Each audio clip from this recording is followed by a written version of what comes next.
அனைவருக்கும் வணக்கம். இன்றைய முக்கியமான செய்திகளை சுருக்கமாக பார்க்கலாம். உத்தராகண்ட் சுரங்கப்பாதையில் ஏற்பட்ட மண் சரிவு காரணமாக கடந்த 17 நாட்களாக சுரங்கத்துக்குள் சிக்கி தவித்த 41 தொழிலாளர்களும் நேற்று இரவு பத்திரமாக மீட்கப்பட்டனர். உத்தராகண்டின் உத்தராகாசியில் இருந்து யமுனோத்ரி செல்ல 106 கிலோமீட்டர் சுற்றி செல்ல வேண்டி உள்ளது. இதை 26 கிலோமீட்டராக குறைக்கும் விதமாக சில்க் யாரா பர்கோட் இடையே 4.5 கிலோமீட்டர் தொலைவிற்கு சுரங்கப்பாதை அமைக்கும் பணி தொடங்கப்பட்டது. இதில் 2 கிலோமீட்டர் வரை சுரங்கம் தோண்டப்பட்ட நிலையில் கடந்த 12ஆம் தேதி தீபாவளி அன்று அதிகாலையில் சுரங்கப்பகுதியின் நுழைவாயிலிருந்து 200 மீட்டர் தொலைவில் திடீரென மண் சரிவு ஏற்பட்டது. இதில் 41 தொழிலாளர்கள் சுரங்கப்பாதைக்குள் சிக்கிக் கொண்டனர். சுமார் 60 மீட்டர் தொலைவிற்கு சுரங்கப்பாதையை மண் மூடியது. உட்பகுதியில் சுமார் 1.5 கிலோமீட்டர் தூரத்திற்கு மண் சரிவு ஏற்படாததால் அப்பகுதியில் தொழிலாளர்கள் பத்திரமாக இருந்தனர். தெலுங்கானா மாநிலத்தில் உள்ள 119 சட்டப்பேரவை தொகுதிகளுக்கு நாளை ஒரே கட்டமாக தேர்தல் நடைபெறுகிறது. இந்த தேர்தலில் முதல் முறையாக ஹோம் ஓட்டிங் முறை அமல்படுத்தப்படுகிறது.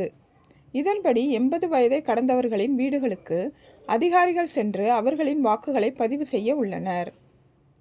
தமிழகத்தில் இன்னுயிர் காப்போம் நம்மை காக்கும் 48 திட்டத்தில் பயனாளிகளின் எண்ணிக்கை 2 லட்சத்தை கடந்துள்ளது.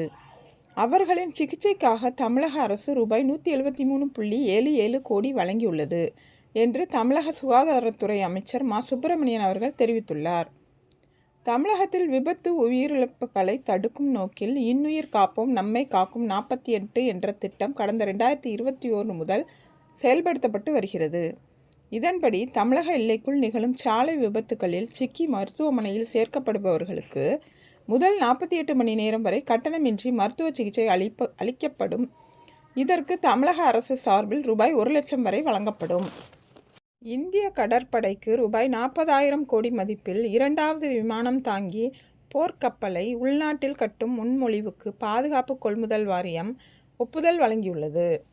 இந்தியாவில் முதல் விமானம் தாங்கி போர்க்கப்பலான INS விக்ராந்த் கடந்த செப்டம்பர் மாதம் பிரதமர் மோடி அவர்களால் நாட்டுக்கு அர்ப்பணிக்கப்பட்டது. அதிநவீன வான் பாதுகாப்பு அம்சங்கள் மற்றும் கப்பல் எதிர்ப்பு ஏவுகணை கட்டமைப்புடன் கூடிய இந்த பிரம்மாண்ட போர்க்கப்பல் கொச்சி கப்பல் கட்டும் நிறுவனத்தால் ரூபாய் 23,000 கோடி செலவில் கட்டப்பட்டதாகும். இதில் 30 போர் விமானங்கள் மற்றும் ஹெலிகாப்டர் இயக்கக்கூடிய திறன் கொண்டது. இந்தியாவிடம் தற்போது INS விக்ரமாதித்யா மற்றும் INS விக்ராந்த் ஆகிய 2 விமானம் தாங்கி போர்க்கப்பல்கள் உள்ளன. 13வது தேசிய சீனியர் ஹாக்கி போட்டியில் ஹரியானாவை வீழ்த்தி பஞ்சாப் அணி 4வது முறையாக சாம்பியன் பட்டம் வென்றது. 2வது இடத்தை ஹரியானாவும் 3வது இடத்தை தமிழ்நாடு பிடித்துள்ளன. இந்த இன்ஃபர்மேஷன்ஸ் உங்களுக்கு யூஸ்ஃபுல்லாக இருக்கும்னு நினைக்கிறேன். எக்ஸாமுக்காக நியூஸ் போட்டுட்ருக்கேன். அதுக்கு தேவையான நியூஸை மட்டும் கொடுத்துட்ருக்கேன். என்னோடய சேனலை தொடர்ந்து வாட்ச் பண்ணுங்கள். என்னோடய சேனலுக்கு சப்போர்ட் பண்ணுங்கள், சப்ஸ்கிரைப் பண்ணுங்கள், லைக் பண்ணுங்கள். தேங்க்ஸ் ஃபார் வாட்சிங் அண்ட் சப்ஸ்கிரைபிங் மை சேனல்.